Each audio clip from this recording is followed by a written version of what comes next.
ایک بزرگ تھے، انہوں نے اللہ سے کہا مولا اب مجھ سے کشف ہٹا لے، پردے مجھ میں واپس دے دے، مجھ سے بس میری ہو گئی ہے۔ غسل کا پانی دیکھتا ہوں تو جو بندہ غسل کا پانی بہ رہا، اس غسل کے پانی میں اس کی خطائیں اور جرم بہتے جا رہے ہیں، میں وہ دیکھ رہا ہوں۔ وضو کر رہا تو ہاتھوں سے وہ چیز دھلتی آنکھوں سے دیکھ رہا ہوں، اور یا اللہ مجھے تکلیف ہوتی ہے، اور یا اللہ روٹی کھاتا ہوں تو اس کا ذکر ہے، اب ذکر کرنے والی روٹی کو دل نہیں چاہتا کھاتا ہوں، اللہ مجھ سے پردے واپس دے دے، مجھے پردے بس ہٹے ہوئے پردے واپس دے دے۔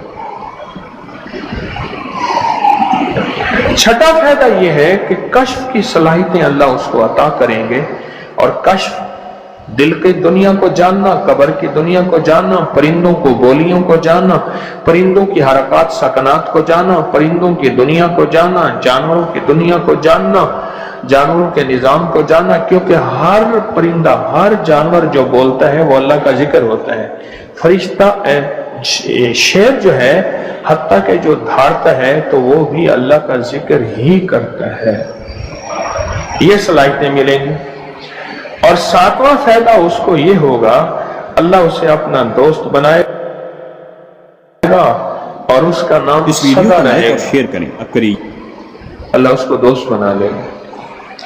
یار رہے یا رب تو میرا اور میں تیرا یار رہوں، ہر وقت ذکر و فکر میں تیرے مست رہوں، سرشار رہوں، اور ہوش رہے نہ مجھ کو کسی کا مگر میں تیرا ہوشیار رہوں۔ یاد میں تیری سب کو بھلا دوں، کوئی نہ مجھ کو یاد رہے، اور تجھ پہ سب گھر بار لٹا دوں، خانہ دل آباد رہے۔ نظر سے اپنی سب کو گرا دوں، فقط تجھ سے فریاد رہے۔ اور آٹھواں فائدہ یہ ہے، دنیا والوں کی نظروں میں اللہ اس کو بلند مقام دے گا، دنیا والوں کی نظروں میں اللہ اس کو عظیم گریٹ کر دے، اور دنیا میں اس کی عزت وقار شان و شوکت ہوگی، اور دنیا میں اس کا مرتبہ ہوگا، اس کی بلندی ہوگی، سر بلندی ہوگی۔ اور نواں فائدہ اس کا یہ ہے، اس کی نظریں وہ دیکھیں گی جو کوئی دیکھ نہ سکے گا، وہ ملے گا جو کسی کو ملا نہیں۔ اب بتائیں، اس کی نظریں وہ دیکھیں گی جو کوئی نہیں دیکھ سکتا، اور اس کو وہ ملے گا جو کسی کو نہیں ملا۔ وہ دیکھیں گی جو کوئی نہیں دیکھ سکا، اور وہ ملا جو کسی کو نہ ملا۔ اور 10واں فائدہ یہ ہے، دل اور جسم کی آنکھیں کھل جائیں گی۔ اور 11واں فائدہ یہ ہے کہ اس کے دل کا برتن وسیع ہوگا، اللہ اس کے دل کی تمام تاریکیاں مٹا کے اس کے دل کو روشن منور کر دیں گے۔ اور 12واں فائدہ یہ ہے، اللہ اسے مخلصین میں اٹھائے گا، مخلصین اللہ الدین، اللہ مخلصین میں اٹھائے گا۔ اور پتہ ہے مخلصین کون ہوں گے؟ مخلصین میرے کملی والے کے یار ہوں گے، مخلصین آل بیت ہوں گے، مخلصین بڑی بڑی اولیاء، بڑی بڑی ہستیاں، اللہ کے درویش ہوں گے، یہ ہوں گے جو قیامت کے دن اٹھیں گے۔ جو بندہ جمعے کی نماز کے بعد صرف 11 بار یہ درود پاک پڑھے گا، اللہ اسے مخلصین میں اٹھائیں گے۔ اور 13واں فائدہ، اس درود پاک پڑھنے والی کی زبان میں اللہ وہ تاثیر دے گا، جو بولے گا اللہ وہ کر دے گا، جو بولے گا اللہ وہ ہاں۔ اور 14واں فائدہ، اللہ اس کی تمام روحانی اور جسمانی بیماریوں کو دور کر کے اسے صحت عطا فرمائے۔ یہ جو بعض مجازیب ہوتے ہیں، اللہ کے ولی ہوتے ہیں، غوث، قطب، ابدال، قلندر، نقیب، نجیب، ابرار، اور اللہ کی خاص ہستیاں، نیک، یہ جو ہوتے ہیں یہ منہ سے بولتے ہیں اور ہو جاتا ہے۔ بولوں میں وہ زندگی آتی ہے، بولوں میں وہ تاثیر آتی ہے، بولوں میں وہ کائنات آتی ہے، وہ چیز ہوتی ہے۔ صرف 11 دفعہ پڑھ لیں، تاثیر مل جاتی ہے۔ ایک صاحب سیاسی آدمی ہیں، مشہور ہیں، مجھ سے کہنے لگے، میرے ایک پیر صاحب تھے، انہوں نے مجھے ایک وظیفہ دیا تھا، میں جو بولتا تھا میری بات مان لیتے تھے۔ کہنے لگا ایک بات پہ ایک دفعہ ایک سیاسی آدمی گزرا ہے حفیظ پیرزادہ، کہنے لگے کوثر نیازی تھا، حفیظ پیرزادہ تھا، بختیار وہ ایک ہو تھا، یحییٰ بختیار اٹارنی جنرل تھا، اور بھٹو تھا، شاید سارے ہی فوت ہو گئے یا کوئی زندہ ہو۔ کہنے لگے یہ بیٹھے تھے، ایک چیز پہ بحث ہو رہی تھی اور کوئی چیز فیصلہ نہیں ہو پا رہا تھا۔ کہنے لگا میں نے وہ وظیفہ پڑھا اور جا کے بیٹھ گیا، میں نے کہا کیا خیال ہے، ایسا نہ ہو جائے سارے میرا منہ دیکھیں، کہہ رہے تو نے تو میں مسئلہ حل کر دیا، تیری بات ٹھیک ہے۔ کہنے لگا اس کے بعد کوئی بھی بات ہوتی تھی میں کہتا تھا میری مان لیتے تھے، یہ وظیفہ ہے۔ کہنے لگے جب سے پیر صاحب گئے ہیں مجھ سے وظیفہ بھی ساتھ لے لیا، مرنے سے پہلے کہنے لگے ادھر آ، کہنے لگے وظیفہ میں تجھ سے ساتھ لیتا ہوں، میرے مرنے کے بعد تجھے میں وظیفہ نہیں دیتا، اجازت لے لی، وظیفہ لے لیا، اب وظیفہ پڑھتا ہوں وہ فائدہ نہیں ہوتا، آپ اجازت دے دیں اس وظیفے کی۔ میں نے کہا انشاءاللہ میں ہر خیر کے لیے تجھے اجازت دے رہا ہوں، لفظ میں نے کیا کہا، ہر خیر کے لیے تجھے اجازت دے رہا ہوں۔ کچھ عرصے کے بعد ملا، کہنے لگا وہ 100% تاثیر ہے۔ میں نے کہا میں نے اپنے جتنے بھی مخلصین ہیں انہیں جو وظائف کی اجازت ہے اپنی زندگی تک نہیں، زندگی کے بعد بھی اجازتیں دی ہوئی ہیں، زندگی کے بعد بھی اجازتیں دی ہوئی ہیں۔ اور اس کا 15واں فائدہ ہے اللہ اس کی روزی کی تنگی کو دور فرما کر غیب کی روزی اسے عطا فرمائیں گے۔ غیب کی روزی، غیب کی روزی، ایسی جگہ سے رزق ملے گا جہاں سے گمان ہی نہیں ہوگا، خیال ہی نہیں ہوگا، تصور ہی نہیں ہوگا، ایسی جگہ سے ہی مل سکتا ہے۔ ایک صحابی سخت پریشان تھے رزق کے معاملے میں، بہت زیادہ اعمال کیے، صلاۃ الحاجت نفل اعمال کرتے کرتے حاجت کرنے گئے تو ایک چوہا آیا، اس نے ایک سکہ اٹھایا، بل میں سے باہر نکالا، آ کے رکھ کے گیا، یہ بیٹھ گئے دیکھو پھر کیا ہوتا ہے، پھر آیا، پھر ایک سکہ نکالا، اشرفی نکالی، پھر آ کے باہر رکھ گیا۔ اب چوہا آتا گیا باہر رکھتا گیا، آتا گیا باہر رکھتا گیا، انہوں نے جتنے بھی اللہ سے مانگے تھے اتنے رکھ کے اس کے بعد غائب ہو گیا، پھر نہیں آیا۔ انہوں نے اٹھائے اشرفیاں گنی تو وہ گنی، خیال آیا کہ یہ تو چوہے کا ہے، کہا نہیں میرا ہے، چوہے کا کیا تعلق ہے اس سے، یہ تو میرا حصہ ہے۔ اللہ نے اس کی ڈیوٹی لگائی اس کا رزق دے، اور کہا کہ مولا واقعی تو غیبی رزق دیتا ہے اور ایسی جگہ سے دیتا ہے جہاں سے گمان نہیں۔ کوئی کہہ سکتا ہے کہ چوہے کے بل سے بھی مجھے اشرفیاں ملیں گی؟ کون گمان کر سکتا ہے چوہے کے بل سے اشرفیاں ملیں؟ کوئی گمان کر سکتا ہے؟ اسے کہتے ہیں غیبی رزق، ایسی جگہ سے رزق ملے گا جہاں سے گمان نہیں، جہاں سے خیال نہیں، جہاں تصور ہی نہیں، ایسی جگہ سے رزق، خیال نہیں، گمان نہیں، تصور ہی نہیں، ایسی جگہ سے رزق ملے گا۔ اب کتنا فائدہ ہو گیا؟ 15 ہو گئے، 17 فائدے ہیں اس کے۔